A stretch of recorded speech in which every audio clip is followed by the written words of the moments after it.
So probably that sounds like kind of like a heavy thing, like crime convenience theory. We want to make it real, right? Because we have backgrounds in law enforcement and in the past with cybercrime, so this is a different kind of approach to how we look at a theory and see, does it really hold up? Is there anything we can challenge about that theory, and what can we contribute to it? So we're briefly going to go into our introduction a little bit more. Why are we looking at this? What's been our experience, but primarily Vladimir's experience with going to organizations, business services, people not involved in crime to get their help with cybercrime. Okay, it's kind of an area that people don't talk that much about, but we've seen a number of ransomware gangs and other organizations marketing this a little bit more as like legitimate services that they offer. And of course, we're looking at this as how does it fit into this theory of crime convenience theory. And you know, a lot of these theories, especially in criminology, when I was a profiler at the FBI, I didn't even know about most of these theories because I wasn't really diving into criminology per se. It was more behavioral measures and frameworks, psychology. So now that I've been out of the FBI, I'm kind of revisiting these, which is interesting because, of course, in a lot of that, I guess that dynamic of academic researchers and practitioners, there's a little bit of a tension of like, what's reality? And do you get to see it applied? Are there frameworks applied? And then what do you find? So that's really been our approach to this. And do we want to reconsider it? And what kind of working model are we starting to develop from our experiences and our challenge of this? So yeah, if you want to spend a few minutes on that. How I got involved in cybercrime is a long story. Started in late 90s, early 2000. Country where I was born didn't provide opportunities how you can apply any knowledge, and my natural born curiosity kind of pushed me to learn new things, and basically I evolved with whole IT and cybersecurity, and it let me be edge and use this edge to somehow get better. Because it's always was and will ever be a catch-up game, and guys on dark side always 1-2 steps ahead. I think it's more related to that you don't have boundaries, you don't think inside the box, you always inventing new things. There is no obstacle that can stop you. So it's only new challenge you need to overcome. And I think this trouble solving, beating the challenges, it's what pushed me down this road. Yes, right now, looking back, I see some of my choices was quite questionable, but back then, young, reckless, wanted to beat the system, wanted to become independent.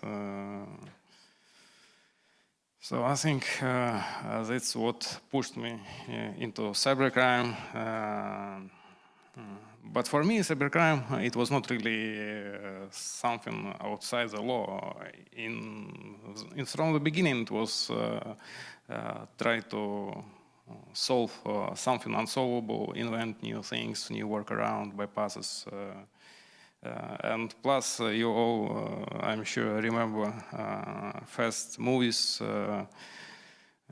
war games, hackers with Angelina Jolie, which romanticized all this hacking underground. Matrix, of course, very special movie. But all these movies partially what helped me to build my own view on all this. So nothing very special, maybe my extra curiosity and the willingness to beat whatever challenge was in front of me. So for me, I'm coming at it from a different perspective, because as a profiler, I want to identify vulnerabilities in your behavior so we can exploit those vulnerabilities technically and behaviorally. So yes, not with Vladimir, but there are people in the past in similar positions to where Vladimir was, where we're trying to figure out what makes him most vulnerable if we engage with him online, that we can exploit that for some purpose. Different approaches, but we're both talking about and trying to understand people's motivations and their needs and why they get to certain places in their choices. The reason we're doing this research together is for the past couple of years, we've been talking about things like, what's it like when you get out of federal prison trying to rebuild your life? And what are messages that would actually resonate with communities out there on these different forums? Because we typically just don't see that from, say, Department of Justice and how they try to message or deter people involved in cybercrime. But what about from people who've actually experienced it and they're at this new point in their life? And we've been talking about that, but in the process of talking about that, we're starting to see, like, this is a different way to do research, right? I wasn't as familiar with the term transdisciplinary, but what it's really talking about is you are pulling academic frameworks, empirical research, qualitative and otherwise, with your own experience as well, and as a practitioner. So it's that kind of integration. And we think it can provide some different perspectives on theories like crime convenience theory and why cybercriminal groups and personalities are behaving the way they are. There's been some other research that's been coming out in the past couple of years looking at like VPN services and ad tech firms and how these people running these companies may not be explicitly involved in cybercrime, but are they supporting it in some way? And a lot of times, yes. Sometimes knowingly, sometimes not. But there's starting to be some visibility on that, right? Same with like ransomware gangs. And so we've seen a number of ransomware gangs talk about this publicly, that they have journalists that you can talk to that can help you do marketing and communication, that they have lawyers that are on call that you can reach out to if you need advice on negotiations. A lot of threat industry researchers will say it's just a marketing ploy. I don't know if it's actually valid or not, or if people are actually doing that, but this is meant to market it to like affiliates of cybercrime groups of like, we can help you through that process, right? It's like marketing as a legitimate business service.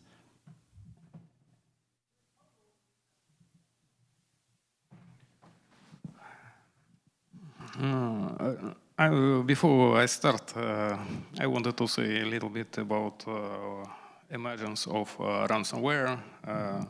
For last decade, ransomware become quite popular in underground circles because of certain things.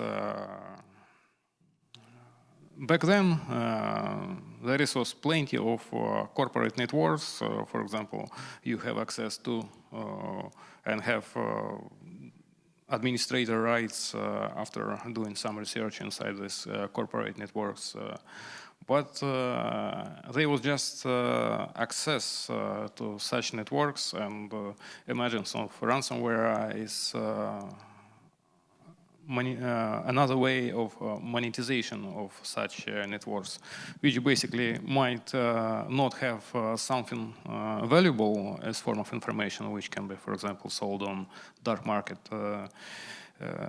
But whole this extortion approach, they found a way how to monetize corporate networks to bring some profits, because in most of the cases, money is the main goal. And if it's just, back then, for example, I can say from my past, sometimes I did freelance hacking and just put something from corporate network to the folder, and then later brag in front of friends, hey, look where I have been.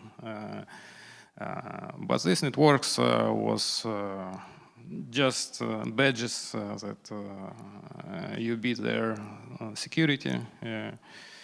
Youngsters basically went ahead and broke. There was unspoken rule back then in these underground circles: do not harm.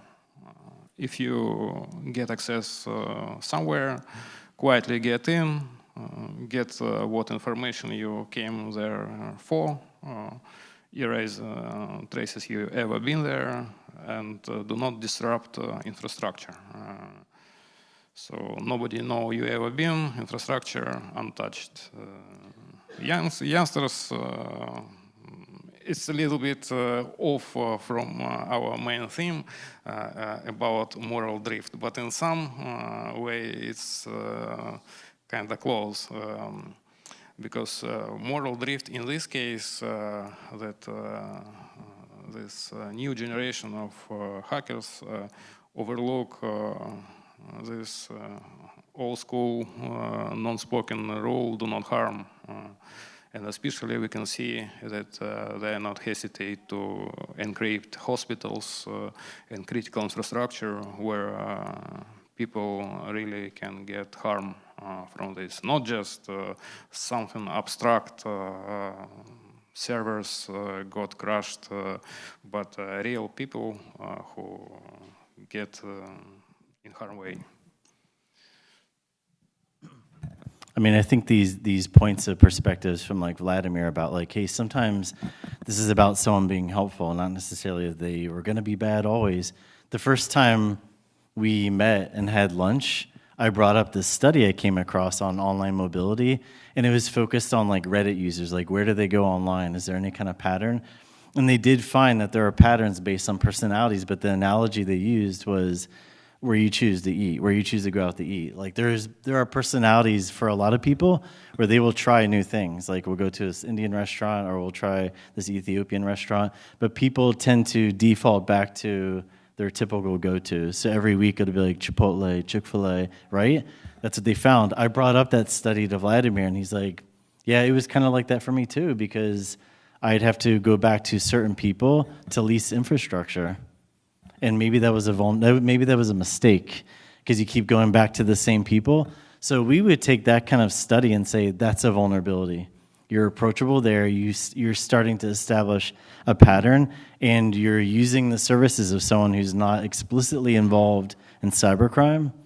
See, no one's really talking about this kind of stuff, but this is a major vulnerability for people involved in cybercrime, and a lot of investigators aren't necessarily looking at it from that perspective.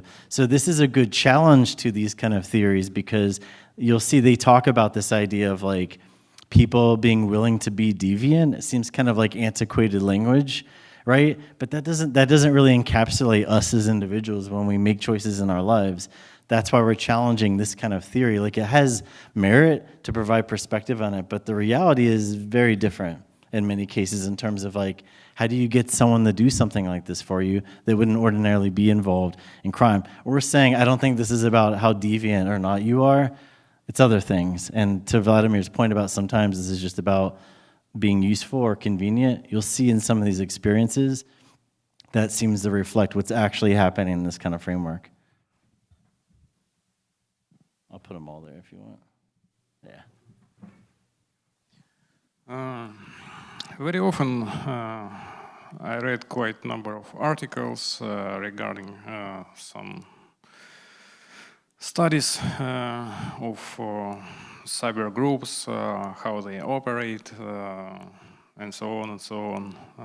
But conclusions very often far-fetched from reality.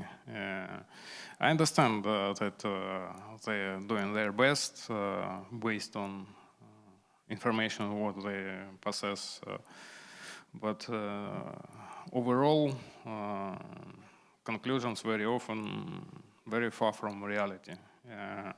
What basically regular cyber group is, in some way we can compare it to a regular business, and everything what happens, how they trying to find somebody willing to help them, find some services. It's you can call it like a regular business, okay, outside of the law, but it's still business and it still follow same patterns.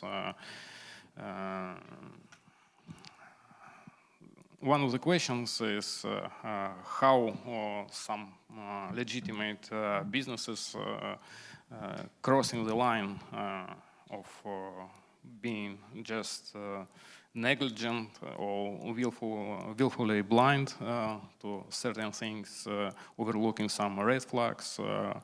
It's not like when, for example, you're on dark side, you go straight and open with answer, okay, I'm doing some black stuff, I need your services to do this, this, and this. Approach was always more gradual. First of all, you're not going for mainstream companies who is mainstream in these services. You're going to some resellers, new companies who are eager to gain new clients, to retain their clients, to retain new clients. So they're willing to bend some of the rules regarding KYC and other requirements. Very often, bribery imagined to be something dramatic like envelopes of cash, some dark web chats. In reality, everything much more simple. You gradually testing boundaries with questions, with little favors, little by little, step by step. You see that person you, for example, talking to, who providing services, at first overlooking some little favors, and eventually sometimes they're not even understanding that they already crossed the line and they already something what might have surprised them before you start talking to them. With time, it's for them become normal. Something unusual eventually become normal, and this is where services what they're providing becoming for them new normal. For groups, cyber groups, they become useful, and very often. Person who, for example, writing malware might be as valuable as person or person in the group who help reduce the friction. How they say, some people have their tongue hang much more better than others, so they much more easily can speak to people to convince them. And yeah, partially it's psychology, social engineering. So person who can reduce friction is very valuable because you don't waste time. Any cyber group, like any business, looking for ways how to reduce time, how to find some providers of services, not just cheap. Price very often is not the matter. The question is how diligent they will be in providing such services regarding KYC and other uncomfortable questions.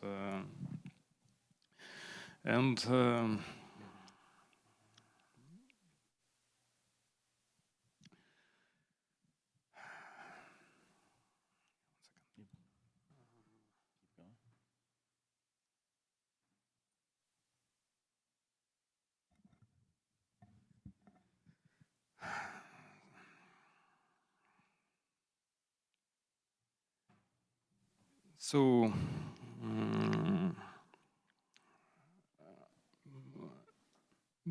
businesses, especially young ones, very often adjusting their business model that instead of going through regular questions, policies, and refusing client services, they are building their model the way, adjusting their business model the way that they will never need to say no, because their policies either adjusted the way or build initially that they will avoid uncomfortable questions that will lead them to lose the client.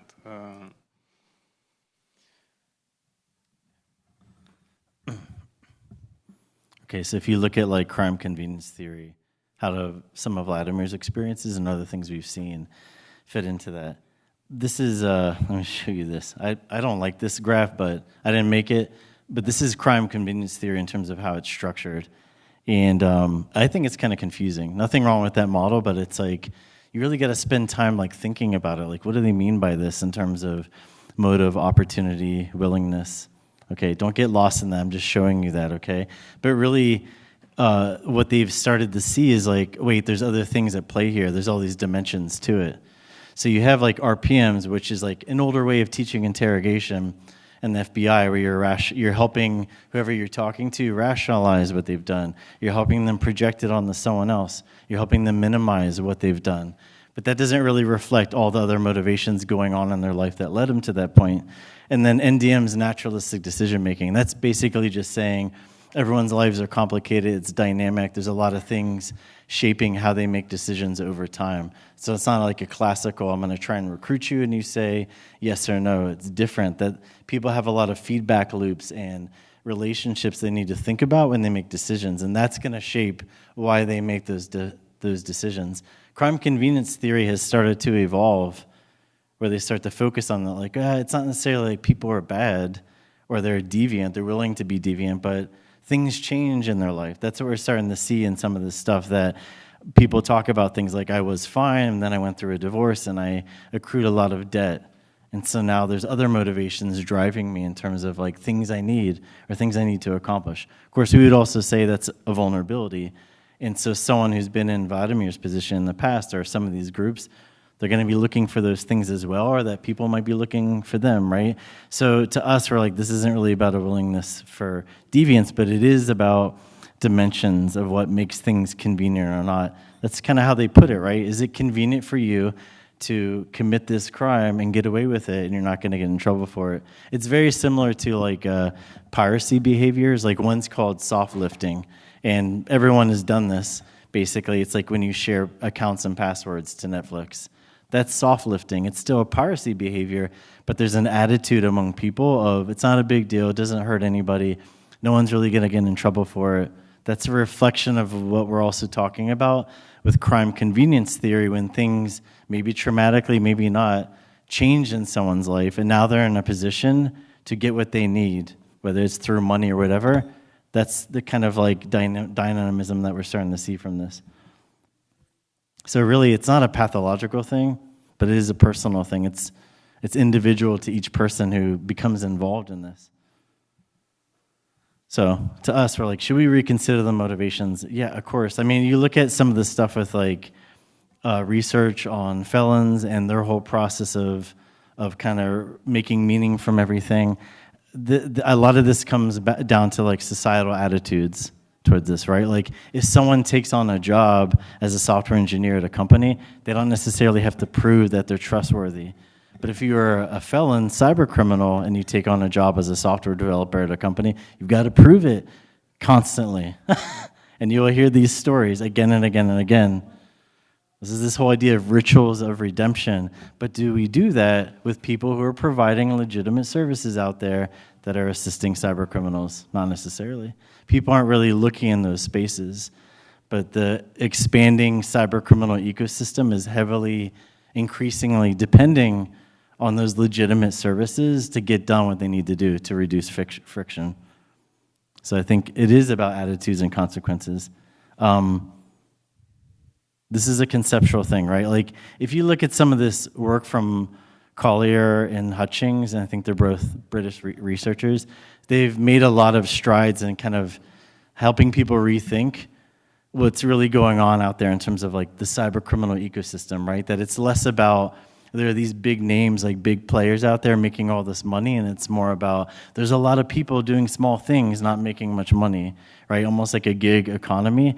And when you look at younger generations of offenders who are getting more and more involved in this, and there's some aspect of adoption of AI tools and things like that, typically it is about collaborating more quickly with people that have the skill or the tools that you need, or paying for it. So we see that reflection in this expanding like ecosystem among cyber criminals, expanding potentially to legitimate business services. You have a question? Yeah, you might get there, but my question is, where do you draw the line? VPN might be providing very legitimate service, but they have to know what their people are doing.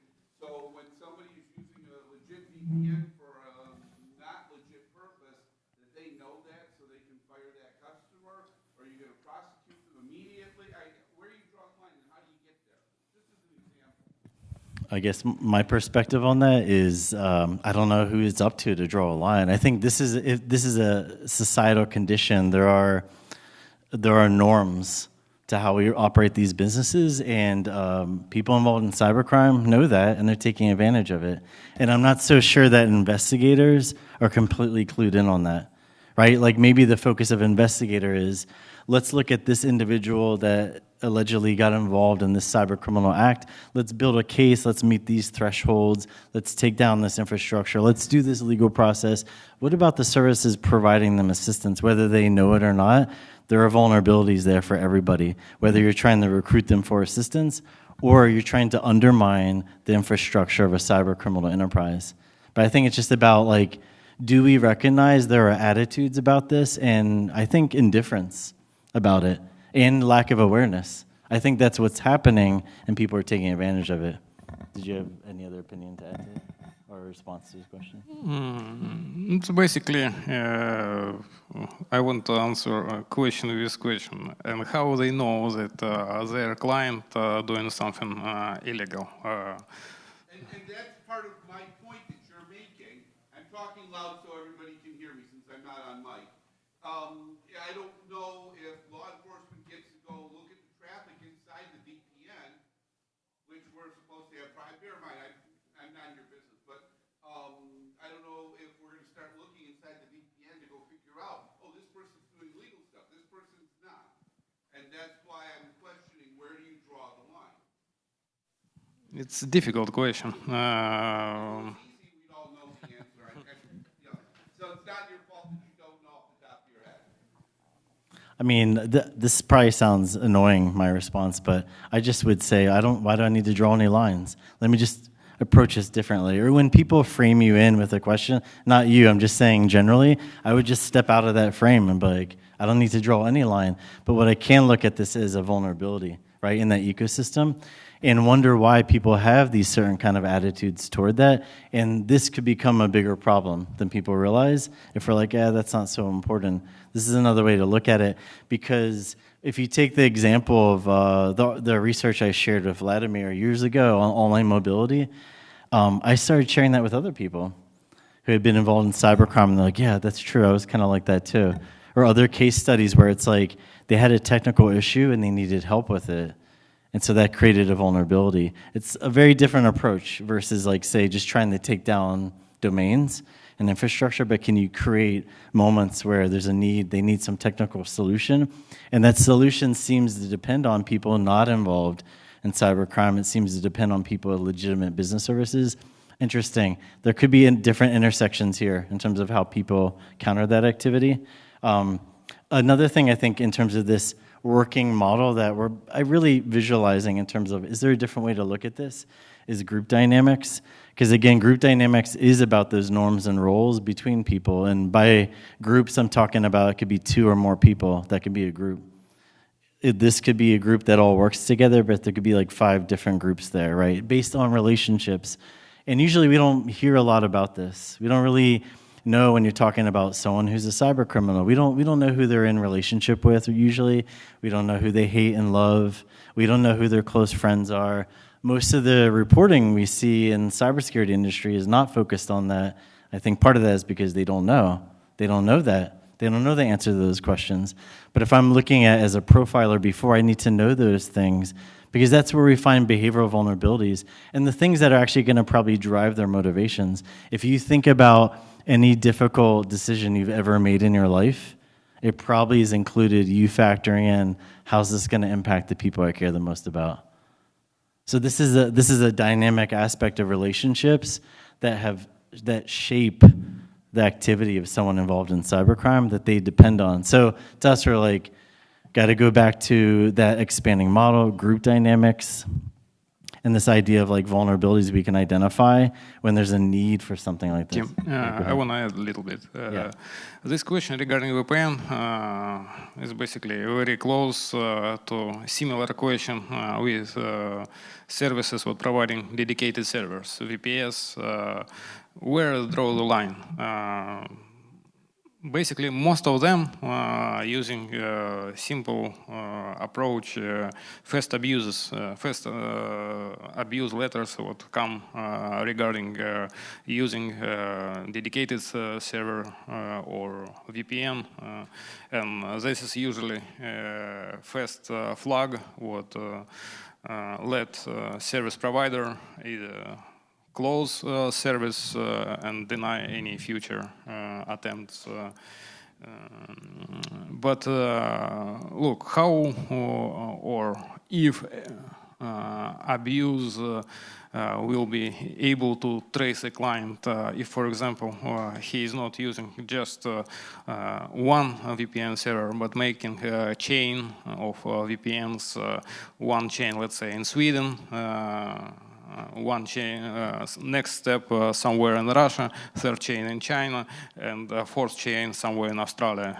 So trying to trace who it is, almost impossible. The jurisdictions and other difficulties with countries who are not willing to cooperate regarding that matters. So it's not easy question, and it doesn't have easy answer. But it is what it is. I think like shifting into our last part, just discussion, things to think about, and things that might prompt questions from you now or later. Partly what we're advocating with this working model is like, this is what we tend to focus on, right? Like the people actually involved in that crime and co-conspirators, but what about everyone else? This doesn't come up as much. I think it's a missing aspect to it. We definitely need to look closer at the relationships of cyber criminals.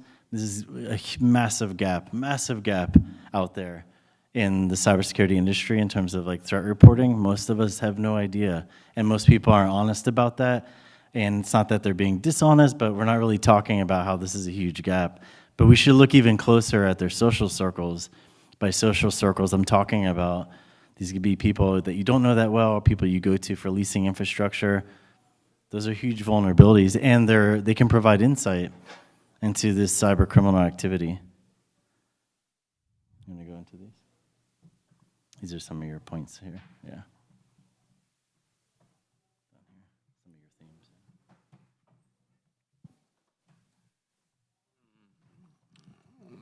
Very often, people justify, I can even say from my past experiences, I understand back then that I did something that basically broke the law, but for inner self, you justify it with some things like insurance companies covering this. Real people really do not suffer from this because everything covered by banks, insurance companies, and we understood. Yeah, I understood that insurance companies who are basically on bad end of this deal is their business model. They're insuring banks, other companies right now are quite popular, cybersecurity insurance. And if we make parallels, for example, insurance company insuring your house against flood or some tornadoes, for example, so it's natural disaster. They can't really predict or blame tornado because tornado brought. I might be wrong in my view of this. But if not these guys did it and somebody else will did it. So their business model initially involved to cover expenses harm did for example, with fraud. And when you distancing yourself from what will happen there, you diffuse it with some other justifications, and eventually you sleep well, but meantime something very drastic happening down the line. Even, for example, in my case, some information pop up on dark market and people use it. No, I understood that people would use, for example, card data to facilitate fraud, but this shifting of responsibility that it will not be me who will go to the store and pay with some fake card made out of, for example, my data. So.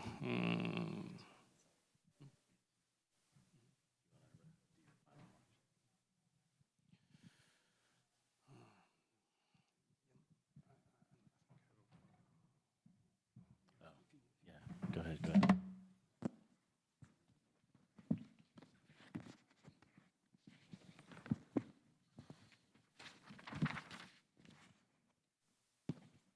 I'm sorry, my English is not that good, so I prepared it like closing speech. So I think I will read it. It will be much more better. We started with a provocative title, "The Heart Wants What It Wants." But in this work, the heart is not romance with evil. It is a very human pull toward ease, speed, money, belonging, and not making trouble, toward convenience. Tim and I come from different sides of same problem space. What we converge on is this. Cybercrime does not only recruit criminals, it recruits convenience. It recruits specialization, abstraction, outsourcing, and relationships that make next step low friction. Crime convenience theory helps us name that: financial, organizational, personal, especially where harm is distant, delayed, and diffused across roles. My contribution is the insider view that motivation is often discovered in motion, not declared in front. People and firms are tested with volume, urgency, exceptions, silence. Moral drift is not always a single wicked decision. It can be a series of small permissions until the unusual become routine. Until, as we have said elsewhere, the helper stops being surprised. Psychology still matters. Stories of displacement, minimizing harm, neutralizing guilt. But if we treat those stories as a whole explanation, we risk mythology. Monsters over here, saints over there. The more accurate and useful picture is relational. Structural wholes, trust-based ties, roles, norms, and who is allowed to know and who is allowed not to know. This is where research on VPNs and ransomware ecosystems meets the human layer, team studies, behavior under incentives, not only bad intent. So the working model we are building is simple to say and hard to do. Expand the ecosystem map past the core actors, measure convenience, study relationship as seriously as malware, and design interventions that raise friction for tolerance, controls, accountability, and visibility of harm, without pretending every perishable actor is identical. The lesson for investigators, platforms, and policy is not ignore the guilty. It is follow the convenience, the supply chain of tolerance, because that is what lets harm scale. I speak in personal capacity with full weight of where I have been. I am not here to make crime sound clever. I am here to make it less mysterious, so we stop underestimating how ordinary systems under wrong pressure make extraordinary harm possible. If we see that clearly, we can interrupt it earlier in relationship, not only in headline. Thank you.